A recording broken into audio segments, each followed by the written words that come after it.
Shalom Jemaat Tuhan, dalam PIK kali ini saya berikan tema prinsip hidup yang paradoks. Apa itu paradoks? Mari nanti saudara akan tonton sendiri. Mari kita berdoa. Roh Kudus, pimpinlah hamba-Mu yang akan menjelaskan firman Tuhan, urapi setiap kami yang mendengar dan menontonnya, supaya roh yang sama membimbing setiap kami. Dalam nama Tuhan Yesus. Amin. Prinsip hidup yang paradoks. Yesaya 55 ayat 8-9. Yesaya 55 ayat 8-9 dikatakan, sebab rancanganku, kata Tuhan, bukanlah rancanganmu, dan jalanmu bukanlah jalanku. Demikianlah firman Tuhan. Rancanganku bukanlah rancanganmu, dan jalanmu bukanlah jalanku. Demikianlah firman Tuhan. Seperti tingginya langit dari bumi, demikianlah tingginya jalanku dari jalanmu, dan rancanganku dari rancanganmu. Ya, apa itu paradoks? Paradoks adalah dua hal yang nampaknya kontradiktif, tapi itu adalah fakta yang sebenarnya. Dan keduanya itu saling melengkapi. Saya ulangi lagi, paradoks adalah dua hal yang nampaknya kontradiktif, tapi itulah fakta yang sebenarnya dan keduanya itu saling melengkapi. Itulah paradoks. Ya, ambil contoh, kalau kita lihat es batu di bawah sinar matahari jam 12 siang itu mempunyai asap dari atas es batu itu. Tapi kalau kita melihat sesuatu yang panas itu juga punya asap. Yang dingin seperti es batu berasap, tapi sesuatu yang panas itu juga berasap seperti kalau sudah lihat di sini. Terus kalian, ada banyak paradoks yang penting dalam Alkitab. Alkitab itu banyak sekali paradoksnya. Kekristenan juga banyak paradoksnya. Doktrin dalam kekristenan ya. Ada banyak paradoks yang penting dalam Alkitab. Dua hal yang tampak kontradiktif, tapi adalah fakta yang sebenarnya dan keduanya saling melengkapi. Ya, Yesaya 55 ayat 8-9 dikatakan, Tuhan berkata, pikiranku bukan pikiranmu, dan jalanku bukan jalanmu. Setinggi langit di atas bumi, setinggi itulah pikiranku di atas pikiranmu, dan jalanku di atas jalanmu. Itu dalam terjemahan sehari-hari. Kita mengajarkan tentang pikiran ilahi yang terdengar dalam tanda kutip aneh. Dalam tanda kutip ya. Pikiran ilahi yang terdengar seperti aneh, tapi berisi pengajaran hidup yang benar dan mengagumkan. Berisi pengajaran hidup yang benar dan mengagumkan.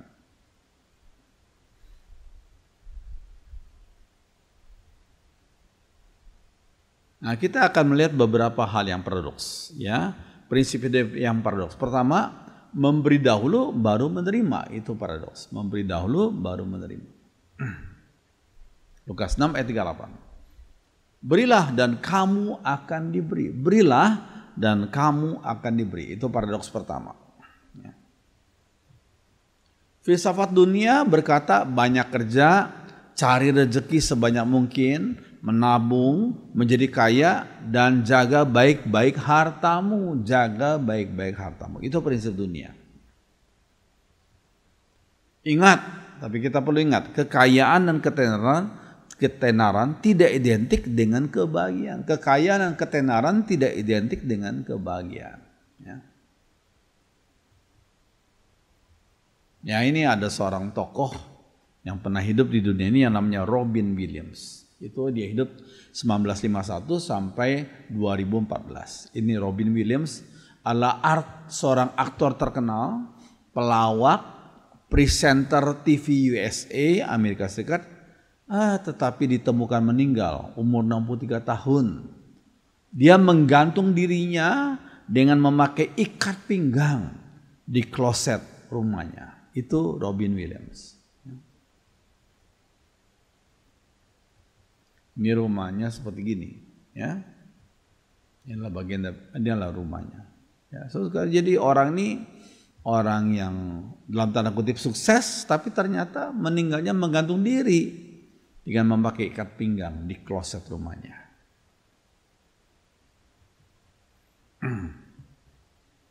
Nah, saudara, dalam Alkitab berkata orang yang mata duitan tidak pernah cukup uangnya. Orang mata duitan nggak pernah cukup uangnya.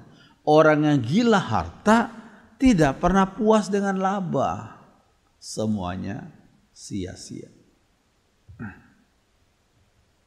Makin banyak kekayaan seseorang, makin banyak orang lain yang harus diberinya makan. Tak ada keuntungan bagi pemiliknya.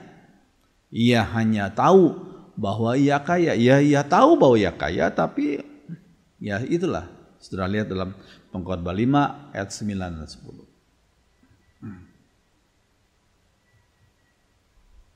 Nah, Pengkhotbah 2 ayat 26 dikatakan Allah memberikan hikmat, pengetahuan dan kebahagiaan kepada orang yang menyenangkan hatinya. Tetapi orang berdosa disuruhnya bekerja mencari nafkah dan menimbun hasilnya untuk diserahkan kepada orang yang menyenangkan hati Allah. Apakah hidup kita menyenangkan hati Allah atau tidak? Ya. Jadi semuanya itu Allah sia-sia seperti usaha mengejar angin, itu kata pengkhotbah.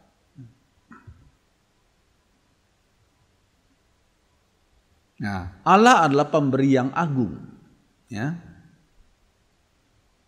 Matius 5 ayat 45 dikatakan, karena dengan demikianlah kamu menjadi anak-anak Bapamu yang di surga, yang menerbitkan matahari bagi orang yang jahat dan orang yang baik, dan menurunkan hujan bagi orang yang benar dan orang yang tidak benar.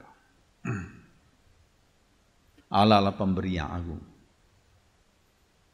Yohanes 3:16 dikatakan, karena Allah begitu mengasihi manusia di dunia ini, dalam terjemahan sehari-hari ya, sehingga ia memberikan anak yang tunggal supaya setiap orang yang percaya kepadanya tidak binasa melainkan mendapat hidup yang sejati dan kekal. Itu dalam terjemahan sehari-hari. Jadi Allah adalah pemberi yang agung.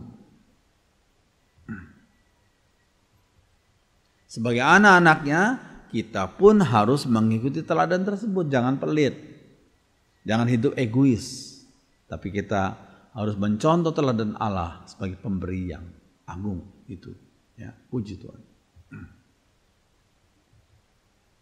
Sikap egois bertentangan dengan jiwa Kristiani, bertentangan. Sifat egois itu sangat bertentangan jiwa Kristiani.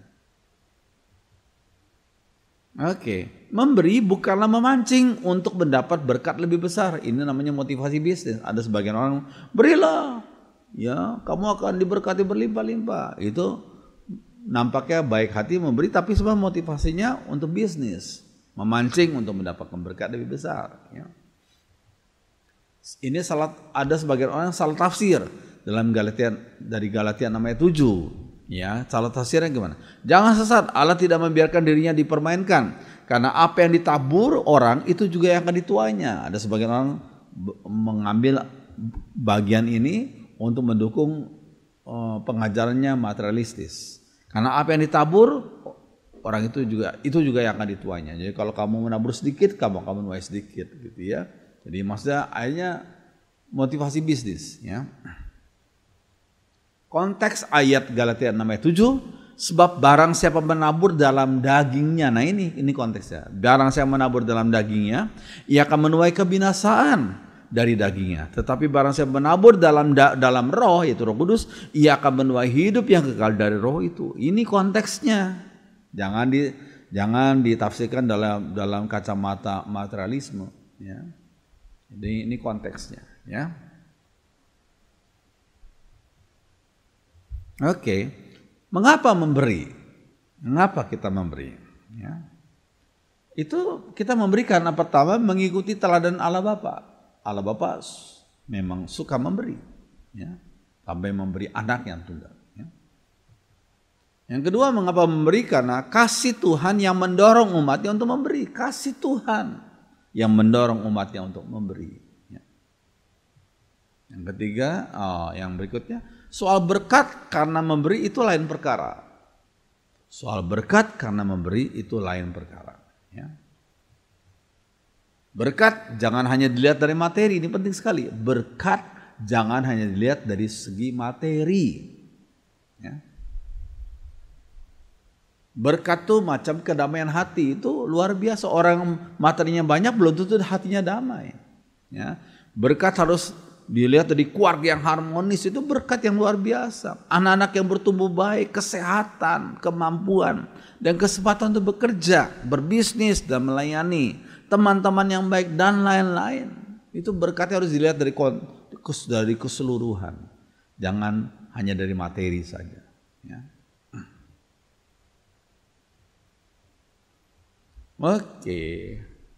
Kisah Rasul 20 ayat 35, Rasul Paulus berkata apa? Dalam segala sesuatu telah kuberikan contoh kepada kamu bahwa dengan bekerja demikian kita harus membantu orang-orang yang lemah dan harus mengingat perkataan Tuhan Yesus, sebab Ia sendiri telah mengatakan adalah lebih berbahagia memberi daripada menerima. Itu kata Tuhan Yesus. Adalah lebih berbahagia memberi daripada menerima. Puji Tuhan. Ya. Oke. Nah, prinsip hidup yang paradoks yang kedua, yaitu kehilangan dahulu baru mendapatkan. Kehilangan dahulu baru mendapatkan. Matius 10:39. Orang yang mempertahankan hidupnya akan kehilangan hidupnya. Tetapi orang yang kehilangan hidupnya karena setia kepadaku, kata Tuhan, kehilangan hidupnya karena setia kepadaku akan mendapatkan hidupnya. Itu dalam terjemahan Serairi. Dalam Matius 10 ayat 39. Kehilangan dahulu baru mendapatkan.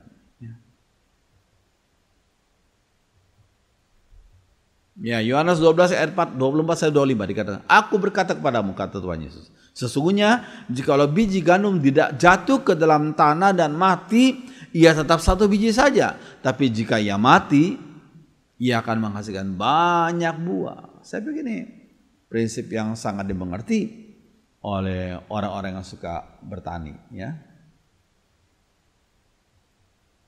Ya, ini gambarnya biji, ya.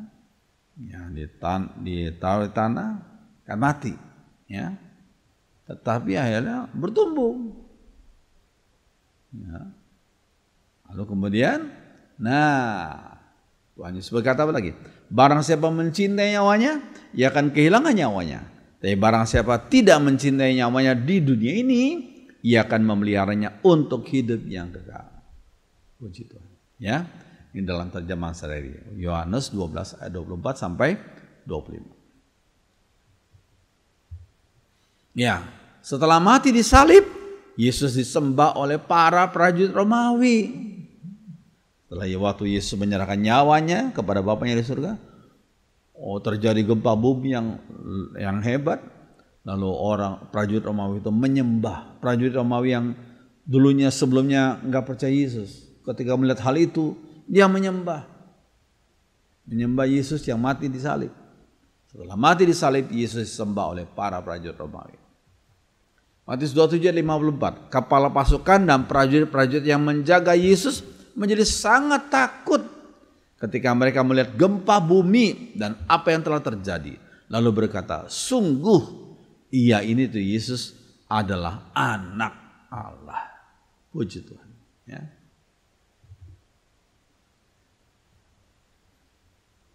Oke, ada satu pengakuan dari Napoleon Bonaparte ketika dia ditangkap dan dibuang ke pulau yang namanya Pulau Saint Helena. Dia merenung apa yang dia sudah lakukan dan apa yang dia sudah pelajari, yang dia sudah baca. Maka di Pulau Saint Helena tempat dia dibuang itu, Napoleon Bonaparte dalam catatannya tertulis sebagai berikut. Di manakah Genghis Khan, Charlemagne, Alexander Agung? Kami pernah jaya dengan menggunakan pedang, ya, militer. Ya. Namun kami semua akan hilang, dihapus waktu, itu kata Napoleon Bonaparte. Ya. Namun ada seorang yang tidak pernah mengangkat pedang, namun setiap hari hidup menyatakan kasih bagi orang itu, yaitu Yesus. Sampai saat ini ada jutaan sukarelawan dan sukarelawati rela mati baginya. Itulah Yesus. Puji Tuhan. Haleluya.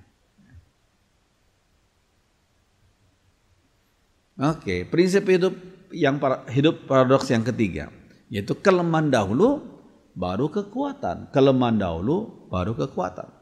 2 Korintus 12 ayat 9-10. Rasul Paulus punya alasan untuk sombong. Ya. Sebagai rasul yang paling luas pelayanannya, dia bisa saja sombong, dia luas pelayanannya. Ya. Dia juga paling banyak menulis kitab dalam Alkitab, yaitu 13 kitab dari 27 kitab dalam Perjanjian Baru. Itu ditulis oleh Paulus. Jadi Rasul Paulus punya alasan untuk sombong. Ya. Sebagai satu-satunya rasul yang diberi kesempatan untuk melihat Firdaus sewaktu masih hidup di dunia. Ya, 2 Korintus 12 ayat 1 dan 2. Ya. Dalam tanda kutip itulah kelebihan sang Rasul Paulus itu, ya.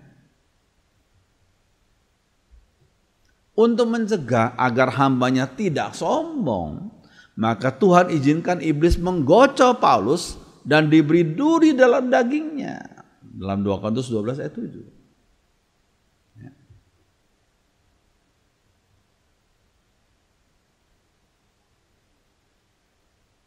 Apakah duri dalam daging itu yang disebutkan dalam 2 Korintus 12 itu? Mungkin penyakit secara jasmani. Tuhan pernah pakai Paulus untuk menyembuhkan, mendoakan banyak orang sakit, bahkan membangkitkan Eutikus yang mati itu. Tapi ternyata ada duri dalam daging, itu penyakit secara jasmani, dan Tuhan ternyata tidak mengangkat duri itu, penyakit itu. Ya, Galatia 4:14 dikatakan. Kata Rasul Paulus, sungguh pun demikian keadaan tubuh itu yang merupakan pencobaan bagi kamu, namun kamu tidak menganggapnya sebagai sesuatu yang hina dan yang menjijikkan. Dalam bahasa Inggris disebut sebagai you did not spit at me, kamu tidak buang ludah kepadaku. Tetapi kamu telah menyambut aku, kata Paulus kepada jemaat Galatia, kamu telah menyambut aku sama seperti menyambut seorang malaikat Allah, malahan sama seperti menyambut Kristus Yesus sendiri. Ya, Galatia 4:15. Betapa bahagianya kamu pada waktu itu, dan sekarang di manakah bahagiamu itu? Karena aku dapat bersaksi tentang kamu bahwa jika mungkin kamu telah mencungkil matamu dan memberikannya kepadaku. Mencungkil matamu dan memberikan padaku.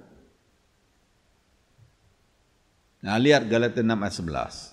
Lihatlah bagaimana besarnya huruf-huruf yang kutulis kepadamu dengan tanganku sendiri. Orang yang menulis dengan huruf besar mungkin ada masalah pada penglihatannya. Dan ketika Paulus melayani di Galatia, makanya dalam Galatia 4:15 itu, ya jika mungkin katanya kamu telah mencungkil matamu dan memberikan kepadaku. Karena Paulus mempunyai masalah pada penglihatan rupanya. Ya. Iya, 2 Korintus 12 ayat 8-10. Tentang hal itu aku sudah 3 kali berseru kepada Tuhan supaya utusan iblis itu mundur daripadaku. 3 kali. Ya. Tetapi jawab Tuhan kepadaku, cukuplah kasih karuniaku bagimu. Sebab justru dalam kelemahanlah kuasaku menjadi sempurna. Sebab itu terlebih suka aku bermegah atas kelemahanku, supaya kuasa Kristus turun menaungi aku. Karena itu aku senang dan rela dalam kelemahan, dalam siksaan, dalam kesukaran, dalam penganiayaan dan kesesakan oleh karena Kristus. Sebab jika aku lemah, maka aku kuat. Itu kata Rasul Paulus. Jika aku lemah, maka aku kuat.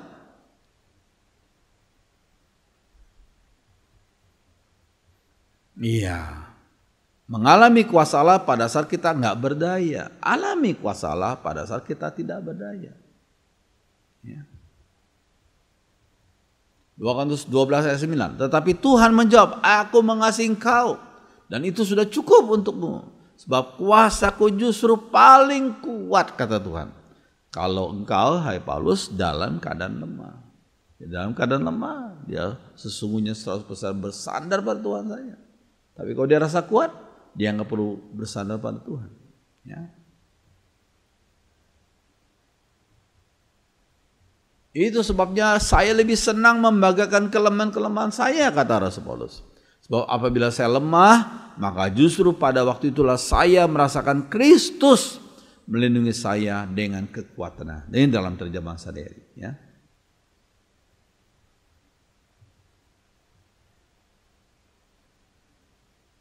Oke, itu yang ketiga. Sekarang yang keempat, prinsip hidup yang paradoks yang keempat adalah perhambaan dahulu baru merdeka. Perhambaan dahulu baru merdeka. Roma 6 ayat 18. Kalian sudah dibebaskan dari dosa dan sekarang menjadi hamba untuk kehendak Allah. Kalian sudah dibebaskan dari dosa, sekarang menjadi hamba untuk kehendak Allah. Dulunya hamba dosa, sekarang hambanya Tuhan, gitu ya. Manusia memang nggak pernah lepas dari perhambaan. Semua manusia nggak pernah lepas dari perhambaan. Ada banyak orang yang di luar penjara, nggak ditangkap di penjara, tapi sedang diperbudak oleh dosa, diperhamba oleh dosa, diperhamba oleh ambisi yang keliru, diperhamba oleh pemahaman yang salah, diperhamba oleh kebiasaan buruk, oleh kebencian, rasa takut yang keliru, diperhamba oleh kebodohan dan lain-lain. Memang manusia nggak pernah lepas dari perhambaan.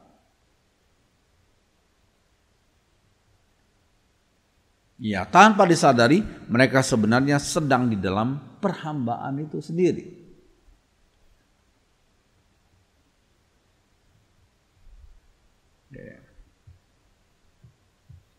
Diperbudak oleh ambisi pribadi dan kesombongan. Ya ini, kita lihat gambar ini Hitler ini. Jealous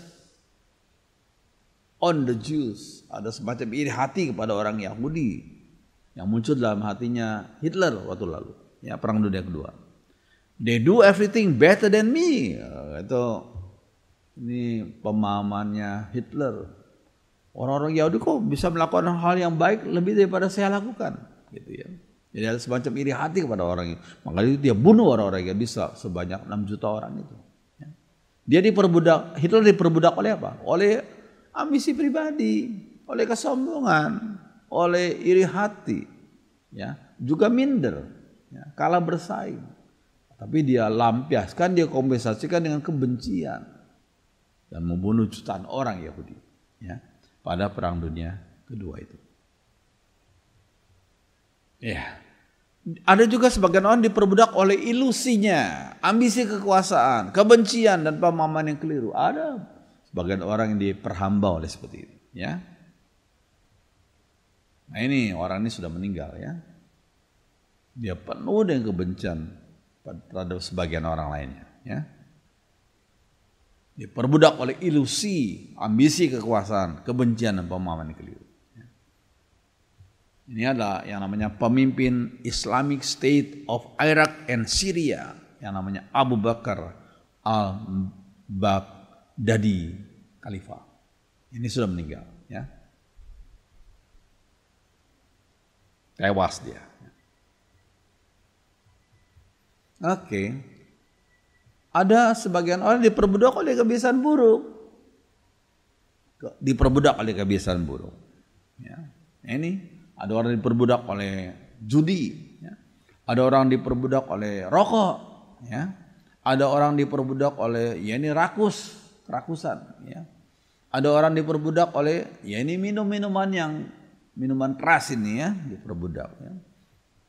Ada orang diperbudak oleh morfin, ganja, ya. Ini diperbudak oleh kebiasaan buruk, ya. Nah ini kalau kita lihat gambar ini orang yang menggaris garis jalan itu ada sebatang ranting, sebenarnya gampang aja, rantingnya disingkirin aja, tapi dia malas. Rantingnya nggak disingkirkan, tapi garis jalannya yang menyesuaikan ranting. Ini kan kemalasan atau acuh tak acuh. Jadi banyak manusia dan kita semua, saudara dan saya, seringkali tanpa kita sadari kita sedang diperbudak oleh kebiasaan yang buruk, ya. Yohanes 8 ayat 31 dan 32. Kata Yesus, maka katanya kepada orang-orang Yahudi yang percaya kepada Yesus, ya, jikalau kamu tetap dalam firman-Ku, kamu benar-benar adalah murid-Ku. Dan kamu akan mengetahui kebenaran, dan kebenaran itu akan memerdekakan kamu. Kalau kamu diperbudak oleh ambisimu yang keliru, datang kepada Tuhan, mohon Roh Kudus bimbing hidupanmu, dan engkau hidupmu dipimpin oleh firman Tuhan. Maka kebenaran itu kebenaran firman Tuhan akan memerdekakan kamu. Itu kata Tuhan. Ya. Iya. Nah, prinsip hidup paradoks yang terakhir yang saya mau sampaikan lah, prinsip pada rendah hati dahulu, baru kemuliaan. Rendah hati dahulu, baru kemuliaan. Barulah kemuliaan. Ya. Yakobus 4 ayat 10. Hendaklah kalian merendahkan diri di hadapan Tuhan, maka Tuhan akan meninggikan kalian. Hendaklah kalian merendahkan diri di hadapan Tuhan, maka Tuhan akan meninggikan kalian. Kesombongan menganggap diri lebih tinggi daripada yang seharusnya, itu kesombongan. Menganggap diri lebih tinggi daripada yang seharusnya. Rendah diri, menganggap diri lebih rendah daripada yang seharusnya, itu rendah diri, minder itu. Orang yang rendah diri menganggap diri lebih rendah daripada yang seharusnya. Jadi jangan sombong, jangan rendah diri, tapi kita perlu belajar rendah hati. Rendah hati sama rendah diri beda. Rendah hati adalah selalu ingat akan anugerah Tuhan yang diberikannya kepada setiap orang. Selalu ingat akan anugerah Tuhan. Tuhan memberikan potensi, Tuhan memberikan talenta, Tuhan memberikan kesehatan, kekuatan, rezeki, berkat. Jadi orang rendah hati adalah orang yang selalu ingat akan anugerah Tuhan yang diberikan kepada setiap orang. Sehingga segala kemuliaan bagi Tuhan saja. All the glory goes to God. All the glory goes to God. Segala kemuliaan bagi Tuhan saja.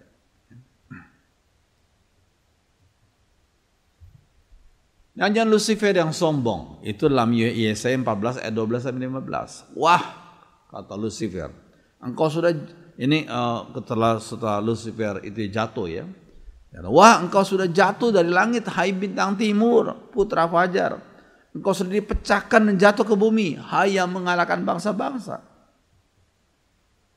Engkau yang tadinya, ini ambisinya Lucifer, engkau yang tadinya berkata dalam hatimu, aku hendak naik ke langit, aku hendak mendirikan tahtaku mengatasi bintang-bintang Allah, dan aku hendak duduk di atas bukit pertemuan jauh di sebelah utara. Aku hendak naik mengatasi ketinggian awan-awan, hendak menyamai yang maha tinggi. Itu ambisinya Lucifer waktu lalu. Ya. Sebaliknya katanya, ke dalam dunia orang mati engkau diturunkan, ke tempat yang paling dalam di liang kubur. Jadi jangan sombong. Orang yang sombong adalah mengikuti tingkah lakunya Lucifer. Orang yang sombong akan direndahkan oleh Tuhan. Seperti Lucifer itu diturunkan ke tempat yang paling dalam di liang kubur. Ya. Iya, lihat ini not balok, ini not penuh ini. Yang kita lihat ini not penuh. Kalau dia ya pasang bendera, tinggal separuh nilainya. Ya. Kalau dia dihitam-hitamkan lagi, ya kurang lagi separuh lagi nilainya. Ya. Oh dia pasang bendera, kurang lagi separuh lagi. Ya. Oh benderanya 2, ya. Benderanya 3. Wah ya tambah turun nilainya. Ya. Terus sekalian ini hanya sebagai ilustrasi. Jadi jangan kita sombong. Semakin kita sombong, semakin kita turun harga kita di hadapan Tuhan. Nilai kita di hadapan Tuhan diturunkan oleh Tuhan kalau kita sombong. Ya.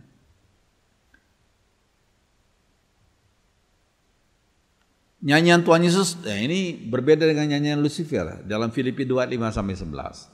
Hendaklah kamu dalam hidupmu bersama menurut pikiran dan perasaan yang terdapat juga dalam Kristus Yesus, yang walaupun dalam rupa Allah tidak menganggap kesetaraan dengan Allah itu sebagai milik yang harus dipertahankan, melainkan telah mengosongkan dirinya dan mengambil rupa seorang hamba dan menjadi sama dengan manusia. Dan dalam keadaan sebagai manusia, ia telah merendahkan dirinya dan taat sampai mati, bahkan sampai mati di kayu salib. Tuhan Yesus berbeda sekali dengan Lucifer. Lucifer, aku hendak naik, tapi Tuhan Yesus malah, aku hendak turun ke bumi ini. Jauh sekali bedanya, kontras. Ya. Nah, hasilnya apa? Orang yang suka merendahkan, maksudnya orang yang rendah hati. Itulah sebabnya Allah sangat meninggikan dia, meninggikan Yesus yang sudah turun. Ya, Allah sangat meninggikan dia dan mengabaikan kepadanya nama di atas segala nama. Supaya dalam nama Yesus bertekuk lutut segala yang ada di langit dan ada di atas bumi dan yang ada di bawah bumi. Dan segala lidah mengaku Yesus Kristus adalah Tuhan bagi kemuliaan Allah Bapa. Kenapa demikian? Karena Yesus yang dengan inisiatif sendiri mau turun jadi hamba, bahkan mati di atas salib. Ada Allah Bapa mengangkat dia, meninggikan dia, memberikan dia nama dan segala nama. Yesus Kristus adalah Tuhan bagi kemuliaan Allah Bapa. Puji Tuhan. Ya. Puji Tuhan. Tuhan Yesus ini penting sekali. Tuhan Yesus itu bersikap aktif pada waktu merendahkan diri. Bersikap pasif pada waktu dimuliakan. Tapi sebagian orang malah terbalik ya. Untuk kemuliaan, wah dia begitu aktif berusaha untuk mendapatkan kemuliaan dirinya. Tapi nggak mau merendahkan hati, merendahkan hati. Tuhan Yesus bersikap pasif pada waktu, bersikap aktif pada waktu merendahkan diri. Tapi bersikap pasif pada waktu beliau dimuliakan. Puji Tuhan. Ya. Lucifer dan orang berdosa bersikap pasif pada waktu merendahkan diri. Kita nggak mau merendahkan diri. Ya. Dan bersikap aktif saat berusaha merebut kemuliaan. Itu sikap kita bagi orang berdosa. Ya. Biar kita meneladani sikap Tuhan Yesus. Puji Tuhan. Ya. Ya, Tuhan seringkali memaksa manusia untuk taat dan rendah hati melalui kegagalan dan bencana. Lewat kegagalan dan bencana bahkan menyakit, kita diajar untuk rendah hati di hadapan Tuhan. Ya. Ya, ini sebelum Titanic karam ya, pernah pembuatnya berkata God Himself, wah, Allah sendiri couldn't sink the Titanic, tidak bisa membuat kapal Titanic ini karam, tenggelam, nggak bisa. Hanya Tuhan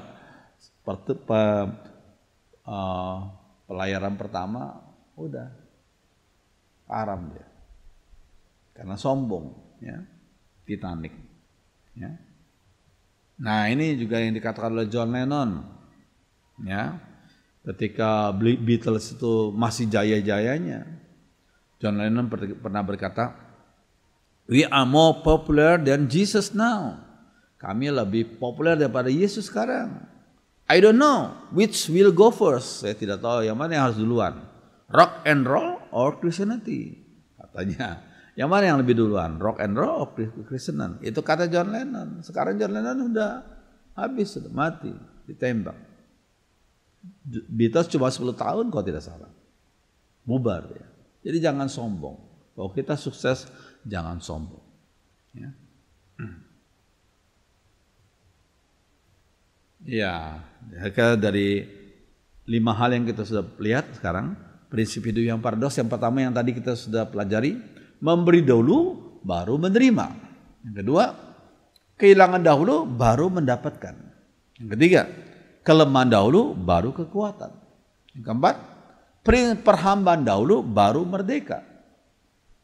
Kelima, rendah hati dahulu barulah kemuliaan. Itu prinsip hidup paradoks yang kita sudah pelajari pada saat ini. Ya. Mari kita berdoa. Kami bersyukur Tuhan pada tahun yang baru ini kami diajar untuk hidup sesuai dengan kehendak Tuhan. Cara hidup yang paradoks. Tolong kami sebagai murid-murid Tuhan untuk hidup sesuai dengan kehendak Tuhan. Roh Kudus menguatkan kami agar hidup kami menyenangkan hati Tuhan. Terima kasih. Dengarkan doa kami dalam nama Tuhan Yesus. Haleluya. Amin.